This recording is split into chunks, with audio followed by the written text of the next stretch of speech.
자, 불가불적 사후행위입니다. 중요한 부분이죠. 자, 의의를 봅니다. 자, 범죄로 획득한 위법한 이익을 확보, 사용, 처분하는 사후행위가 있습니다. 근데 그 사후행위가 별개의 구성요건에 해당하지만 그 불법과 책임이 이미 주된 범죄에서 다 평가가 끝나버렸습니다. 그렇기 때문에 이 사후행위를 밑에 별죄를 구성하지 않는 경우를 말한다. 즉 불가불로 사후행위를 만들어버리겠다 이 뜻이거든요. 그 예를 잘 보세요. 절도범이 재물을 훔쳤습니다. 그러면 절도죄가 되겠죠. 자, 훔쳐온 재물을 자신이 손괴를 해버려요. 손괴 밑줄 그어져 있죠. 요 손괴입니다. 요 손괴가 사후행위죠. 사후행위인데 그 불법과 책임이 절도로 인해서 완전히 평가가 끝나버렸어요. 그래서 그 손괴를 해버렸다 할지라도 그 절도범은 절도죄 외에 손괴죄가 따라 성립하는 것이 아니라 뭐만 된다? 절도만 된다. 그 뜻입니다. 자, 노트를 펴봅니다. 자, 방금 사례를 보았습니다. A가 시계의 소유자입니다. 그런데 B가 이 시계를 훔쳐옵니다. 절도나 강도를 해와요. 그랬을 때 이것을 주된 범죄 행위라고 불렀어요. 자, 이 시계를 차고 다니다가 시계가 잘 안 맞아요. 화가 엄청나게 났어요. 그래서 이 시계를 부셔버렸어요. 이것이 사후행위잖아요. 근데 사후행위인데 이 손괴죄의 구성요건에 해당하지만 주된 범죄, 즉 불법과 책임이 주된 범죄에서 완전히 평가가 끝나버렸기 때문에 이 손괴죄를 하지 않겠다는 거예요. 그러기 위해서는 요건이 필요한데 첫 번째, 주체가 동일인일 것, 훔쳐온 바로 그자가 부셔버릴 것. 두 번째는 주된 범죄와 피해자가 같을 것. 피해자 똑같죠? 시계의 피해자는 전부 다 A잖아요. 그렇죠? 세 번째는 보호법을 같이 할 것. 시계의 소유권이잖아요. 그렇죠? 시계는 소유권 침해를 하고 있는 거잖아요. 그래서 절도를 하거나 손괴를 하거나 전부 다 소유권이 침해당하는 것이기 때문에 보호법이 같아요. 자, 네 번째는 주된 범죄의 침해량을 초과하지 않을 것. 이 네 가지 요건을 갖추게 되면 이 사후행위를 불가불로 만들어버리겠다는 것이 바로 불가불적 사후행위가 되는 것입니다. 됐죠? 다시 기본서에 와서 자, 이 사후행위가 불가불이 되려면 요건이 필요한데 요건이 쭉 나와 있습니다. 하나씩 읽어볼게요. 방금 노트에서 읽었듯이 주체는 동일할 것. 두 번째, 다수설이 얘기하는데 이 사후행위는 일단 범죄 구성 요건에는 해당할 것. 즉 여기는 손괴죄였죠. 손괴죄의 구성 요건에는 해당할 것 이 뜻입니다. 자, 학설은 구성 요건에 해당한다는 것을 요하지만 판례는 좀 달라요. 판례는 작물죄 판례에서 구성 요건에도 해당할 필요가 없다 이런 얘기도 나오는데 그건 뭐 하나의 예외가 있으니까요. 일단 다수는 이렇게 보고 있습니다. 중요한 것은 3번 체크, 4번 체크 이 부분이 가장 판례가 많습니다. 방금 노트에서 읽었듯이 주된 범죄와 피해자 및 보호법익이 똑같아야 된다 이 뜻입니다. 만약에 똑같지 않고 새로운 피해를 만들었다면 그때는 불사가 되는 것이 아니라 새로운 범죄가 되는 겁니다. 자, 4번 주된 범죄의 침해량을 초과하지 말아야 된다는 거죠. 만약에 초과되는 침해량을 초과했다면 역시 마찬가지로 불사가 되는 것이 아니라 새로운 죄가 됩니다. 그래, 얘가 절도가 절취한 재물을 이용하여 문서를 이용하여 피해자의 재물을 편취했다. 그 말은 뭐죠? 절도로 끝나는 것이 아니라 또다시 피해자의 재물을 편취해 온 것이기 때문에 주된 범죄의 침해량을 초과한다는 거예요. 그리고 절도범이 절취한 재물을 다시 피해자에게 팔았다든지 라고 했을 때 이것은 주된 범죄의 침해량을 초과해서 또다시 죄가 된다. 이런 얘기입니다. 자세한 것들은 판례를 통해서 이론보다는 판례를 통해서 배우는 것이 보다 효율적입니다. 판례는 출제가 잘 돼요. 효과를 보시면 사후행위는 불가불이 되기 때문에 주된 범죄에 흡수가 되어서 주된 범죄만 될 뿐입니다. 자, 그렇지만 사후행위는 제3자에 대한 관계에서는 불사가 되지 않기 때문에 그 사후행위에만 관여를 한 자는 처벌될 수도 있습니다. 자, 판례 볼게요. 자, 무지 중요한 판례가 나오게 되는데 이 판례 별표 한번 쳐볼게요. 거기서 1번을 보시게 되면 불가불적 사후행위라는 개념을 말해주고 있는 것인데요. 자, 쭉 읽어보시고 중간부터 읽어볼게요. 자, 후행 처분행위가 이게 바로 뭐예요? 사후행위가 이런 말입니다. 선행 처분행위에서 발생한 위험을 현실적인 법익을 침해하는 행위로 완성하는 수단에 불과하거나 그래서 빨간색으로 수단에 불과하대요. 동그라미 치시고. 그 다음 새로운 위험을 추가한 것이 아니라고 했죠. 새로운 위험 추가 밑줄 X. 위험 추가하면 안 됩니다. 새로운 위험을 추가했을 때는 그때는 새로운 또 다른 범죄가 성립하게 되는 것입니다. 새로운 위험을 추가한 것이 아니거나, 그렇죠? 아니라면 동그라미. 그랬을 때는 후행 처분행위가 뭐가 된다? 불가벌이 된다. 이런 말이죠. 자, 그런데 밑에 2번. 그러나 그 후행 처분행위가 새로운 위험을 추가함으로써 파란색으로 새로운 위험 세모 치시고 또는 그 사후 행위가 선행 처분과는 무관한 방법으로 무관 세모 치시고 그랬을 때는 별도로 횡령죄가 된다. 별도로 죄가 만들어진다. 이런 말입니다. 자, 어떤 것인지 볼게요. 자, 올라가 보시면 피해자 갑 종중으로부터 종중 소유 토지를 명의신탁받아 보관 중이던 피고인이 개인 채무 변제에 사용하기 위하여 돈을 차용하기 위해서 그 토지의 근저당을 설정하였다. 즉 보관 중인 자가 그 보관물을 임의로 처분했죠. 무슨 죄가 됩니까? 강론 배우신 분들은 횡령죄가 되죠. 횡령죄가 됩니다. 이게 주된 범죄 행위가 되는 거예요. 주된 범죄 행위. 그 후 피고인 을과 병이 공모하여 위 토지를 정에게 매도하였다. 이게 사후행위인데요. 이 사후행위를 과연 별도로 횡령죄가 될 수가 있을까? 횡령죄가 될 수 있을까? 아니면 이 사후행위 역시 마찬가지로 불가버릴까? 그러니까 다 터지게 된 사건인데, 자, 여기서 노트 펴볼게요.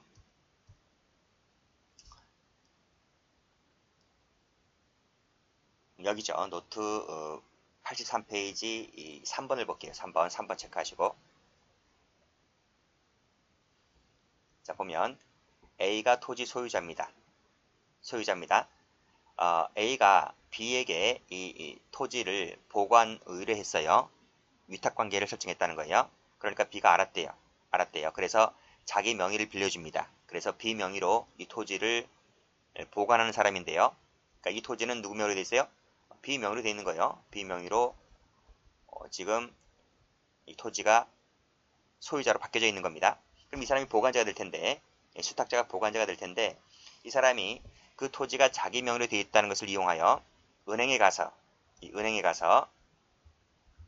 근저당을 설정해 버립니다. 즉 원소유자 A 동의 받지 않고 지 멋대로 담보대출 받는 거, 담보대출. 그러면 이제 대출금이 나올 거 아닙니까? 예를 들어서 이 토지가 10억짜리다.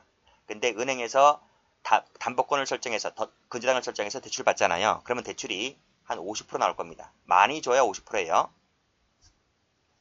자, 50% 나왔다고 하는 것은 5억이 나왔다는 얘기잖아요.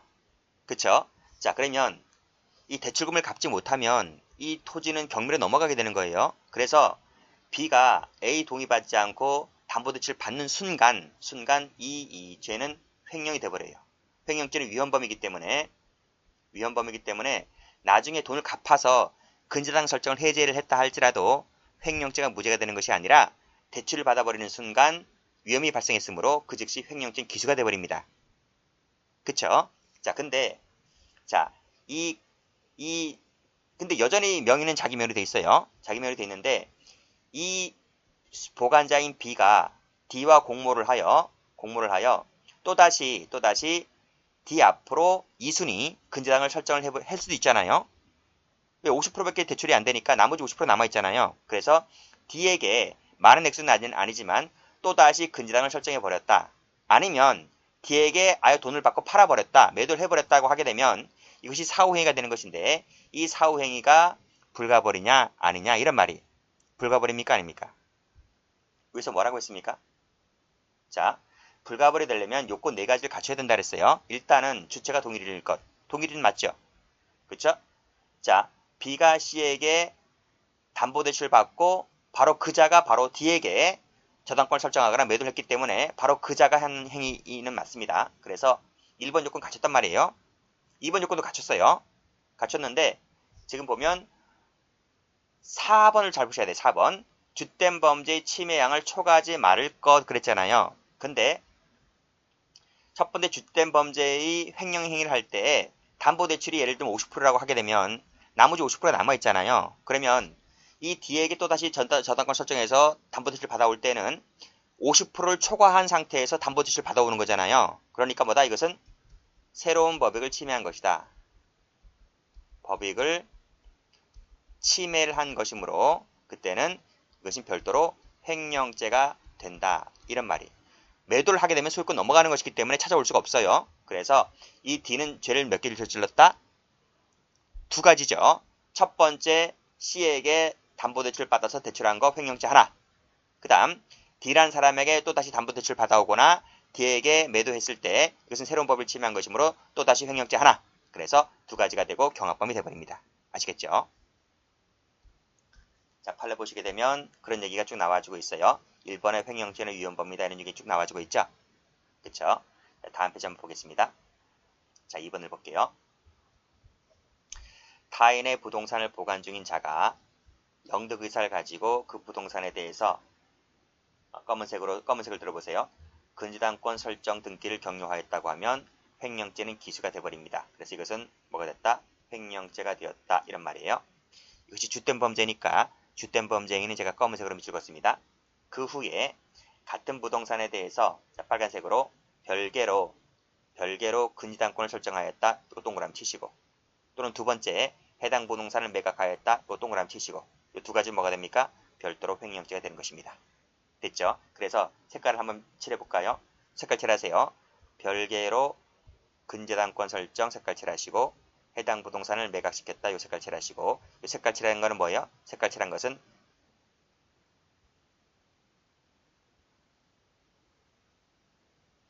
불가불이 돼야 안 돼요.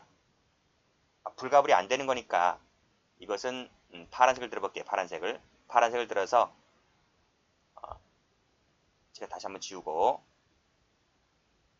파란색을 들어서 별개로 근저당권 설정 이거 세모 쳐보시고 그 다음에 매각 세모 치시고 그래서 이것은 파란색을 할까요?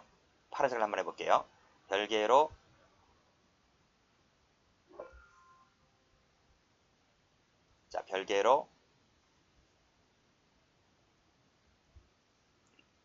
근저당권 설정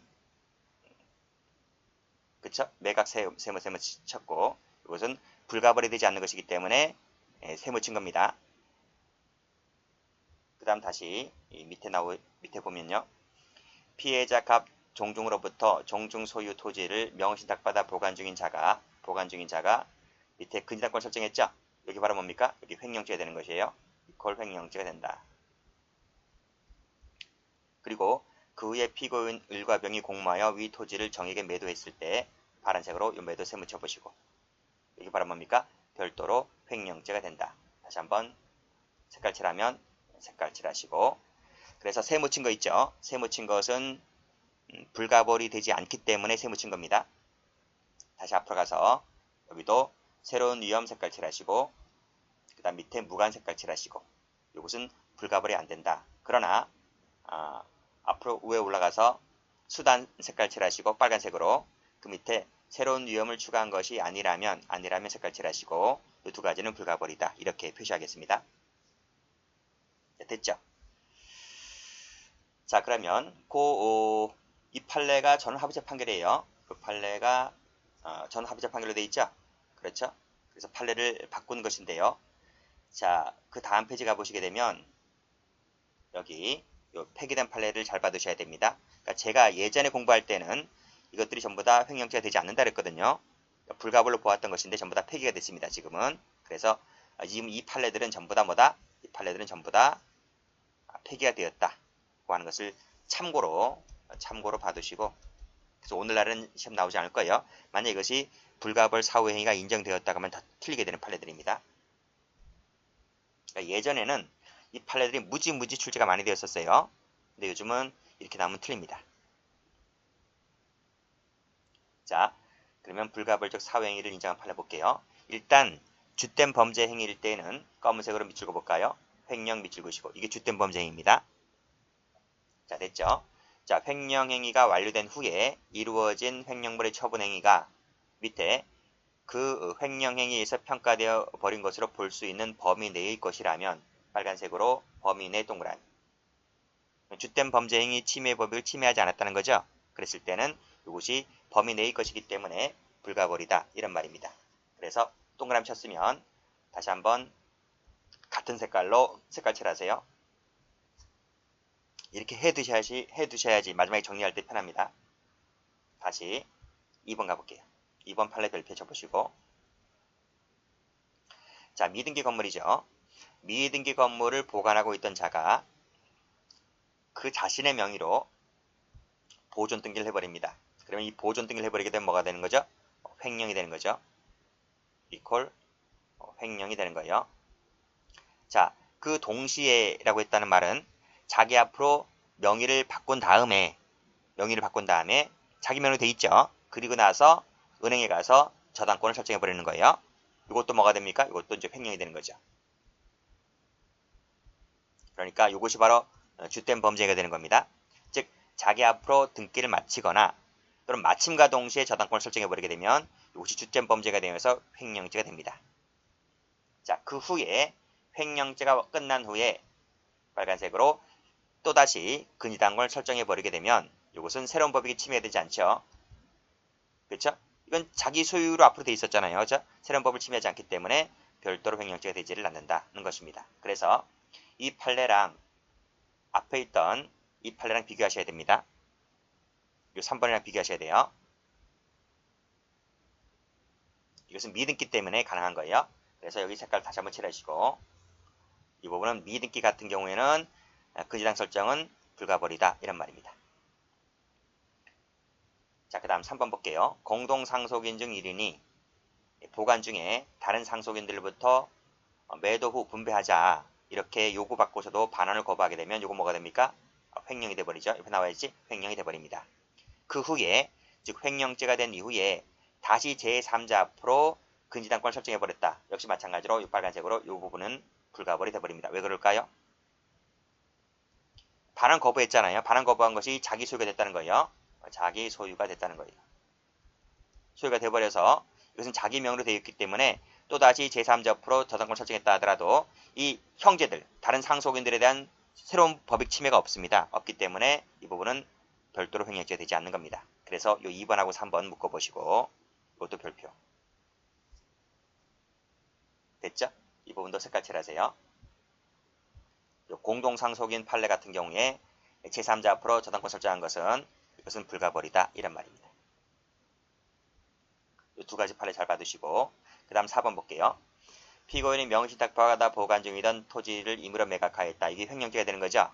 횡령죄 되는 거죠. 이때 그 매각 대금을 이용하여 동그라미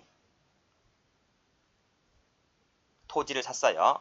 토지를 취득하였고 이 토지에다가 담보를 제공했다라고 했을 때 이 부분은 바로 뭐다? 이 부분은 불가벌이다 이런 말입니다. 이것도 별표 쳐보시고요. 자, 노트 가볼게요. 이 부분이죠. 맞죠? 이 부분입니다. 자, A가 B에게 토지 하나가 있는데 밑에서 본 판례대로 똑같이 보관 의뢰를 했어요. 그래서 이 B가 자기 명의로 이 토지를 보관하고 있다가 이 A 동의 없이 멋대로 팔았습니다. 뭐가 되죠? 횡령이 되는 거죠. 주된 범죄인 횡령이었습니다.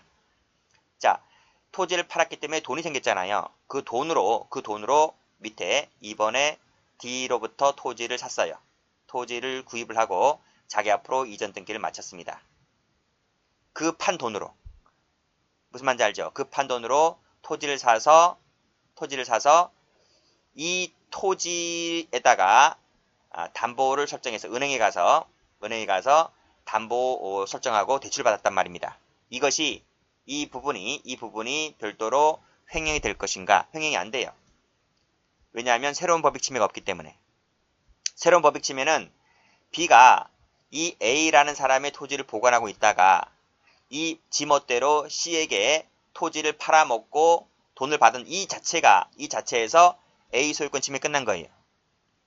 이 B가 그 돈으로 그 판 돈으로 어떻게 이렇게 땅을 사든 아파트를 사든 뭘 하든 간에 담보대출을 받았다 할지라도 A에게 또 추가적으로 또 손해를 일으킨 것은 아니기 때문에 이 B가 그 판 대금을 이용해서 D에게 담보대출을 받은 것은 새로운 법익 침해가 없기 때문에 횡령이 되지 않는다는 것이 판례입니다.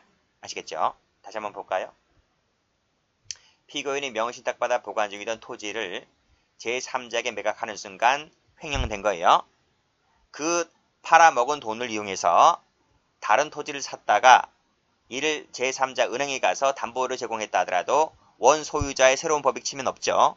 추가 부담 없죠. 추가 손해난 건 없죠. 그래서 이것은 별도로 횡령죄가 되지 않습니다. 자, 됐죠? 자, 이 4번 판례 출제도 잘 됩니다. 그 다음 5번, 6번 묶어보세요. 이것도 출제가 잘 돼요. 별표 쳐보시고.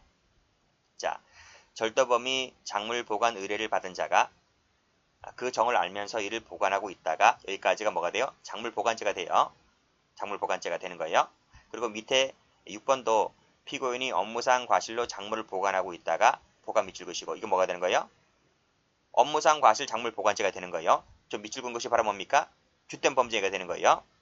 근데 보관하고 있다가 이것을 임의 처분하였다 하더라도 밑에 6번도 처분하였다 하더라도 이 동그라미 친 것은 바로 뭐다?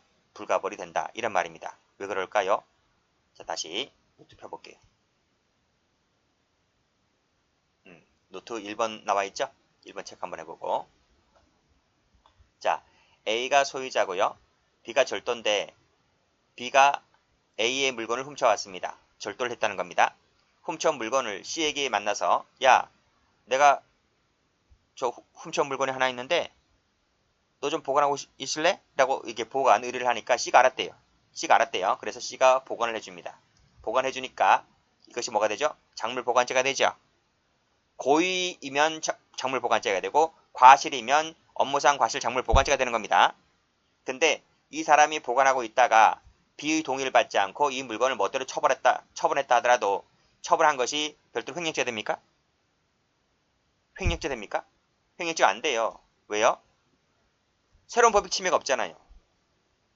절도인 B, 나한테 맡긴 그 B, 그 물건은 원래 네 것이 아니잖아요. 원래 물건은 A 거지. 너 것이 아닌데? 그럼 너가 피해본 거 있나? 이 사람 피해본 거 없어요. 그럼 A가 피해본 거 있어요? A는 B에게 도난당한 그때 피해본 거 한 번 있지 C가 이것을 처분했다 하더라도 A가 추가적으로 피해보는 거 없어요. 그래서 추가적인 피해자는 나타나지 않았기 때문에 C가 그 물건을 보관하고 있다가 이 물건을 D에게 처분한 것은 별도로 횡령죄가 되지 않습니다. 아시겠죠? 자, 그래서 다시 한번 와보시게 되면 자, 이 5번 판례는 고의로 보관하고 있으니까 작물 보관죄가 되었고 6번은 과실로 보관하고 있다가 즉 업무상 과실 작물 보관죄가 되었다가 똑같이 처분한 것은 똑같습니다. 이 처분한 것이 전부 다 뭐가 된다? 불가벌이다. 이런 말이죠. 그래서 다시 한번 색깔 칠하면요. 이 부분 그 매각대금을 이용한 것은 새로운 법익 침해가 없기 때문에 이것은 불가벌이고 밑에 보관하고 있다가 임의 처분한 거 이것도 불가벌이다. 이런 말입니다. 자, 7번 별표 쳐보시고요. 7번도 출제가 무지 잘 되죠. 갑 주식회사 피고인인 대표이사인 피고인이 자기 개인 채권자 을에게 담보로서 갑 회사 명의로 된 예금 통장을 에다가 질권을 설정해 주었다. 이 질권 설정한 것이 바로 뭡니까? 타인 사무처리자인 대표이사가 회사에게 손해가 날 만한 일을 했기 때문에 자기 개인 채권자에게 회사 명의 통장에다가 질권을 설정한 것은 그 즉시 뭐가 됩니까? 회사에 대해서 업무상 배임죄가 돼버려요. 배임죄가 된다는 것입니다. 자, 이제 날짜가 다가왔어요. 그 차용금 액수가 있을 것이고 정기예금 변제기가 도래를 했기 때문에 도래를 했다고 하면 이 대표이사가 동의를 해줘야지 이 개인 채권자가 이 통장에서 돈을 인출할 수가 있거든요. 그랬을 때 요 피고인이 동의하에 동그라미 치시고 그 갑회사 자금에서 인출한 것은 새로운 법익 침해가 있어요, 없어요? 새로운 법익 침해가 없는 거예요. 새로운 법익 침해라고 하는 것은 두 번째 줄에 질권 설정해 준 것 자체가 배임죄가 되어버렸기 때문에 동의하에 이 자금 인출한 것은 새로운 법익 침해가 없고 밑에 나와 있죠. 그 동의 행위는 이미 배임 행위로서 이루어진 사후 조치에 불과한 것이므로 새로운 법익 침해가 없으므로 별도로 횡령죄가 되지 않는다는 것입니다. 그래서 여기서 색깔 칠할 것은 동의하에 피고인 동의하에 그 회사 자금을 인출해 준 것은 불가벌이다 이런 말이죠. 자, 8번 가볼게요. 피고인들이 절취한 그러니까 절도죄가 됐네요. 원목에 관하여 합법적으로 생산된 것처럼 관계당국을 기망하여 연고권자로 인정받아서 수의계약 방법으로 이를 매수하였다는 거예요. 기망해서 매수한 것은 이것은 불가벌이다 이런 말입니다. 왜요? 새로운 법익 침해가 없잖아요. 자, 만약 이렇게 하면 이건 달라집니다. 기망하여 제3자에게 훔쳐온 원목을 매도를 하였다면 그때는 뭐가 돼요? 별도로 사기죄가 되는 거예요. 근데 이것은 이 사안을 잘 읽어보시게 되면 관계당국을 기망하여 자기가 훔쳐온 원목을 자기가 샀다는 거잖아요. 돈을 주고 사왔다는 거잖아요. 돈을 주고 사왔기 때문에 새로운 피해자가 발생했습니까? 상대방은 돈을 받았는데. 그래서 이 매수를 해온 것은 여기서 기망을 하여 이 매수를 해온 것은 새로운 피해자가 나타나지 않았기 때문에 피해자가 없기 때문에 이것은 사기죄가 되지 않고 절도받게 되지 않는다는 것입니다. 아시겠죠? 이 기망 같이 색깔 칠하시면 될 것 같아요. 기망해서 이를 사왔다. 이것은 새로운 피해가 없기 때문에 불가벌이다. 이렇게 봐두시면 될 것 같아요. 자, 됐죠?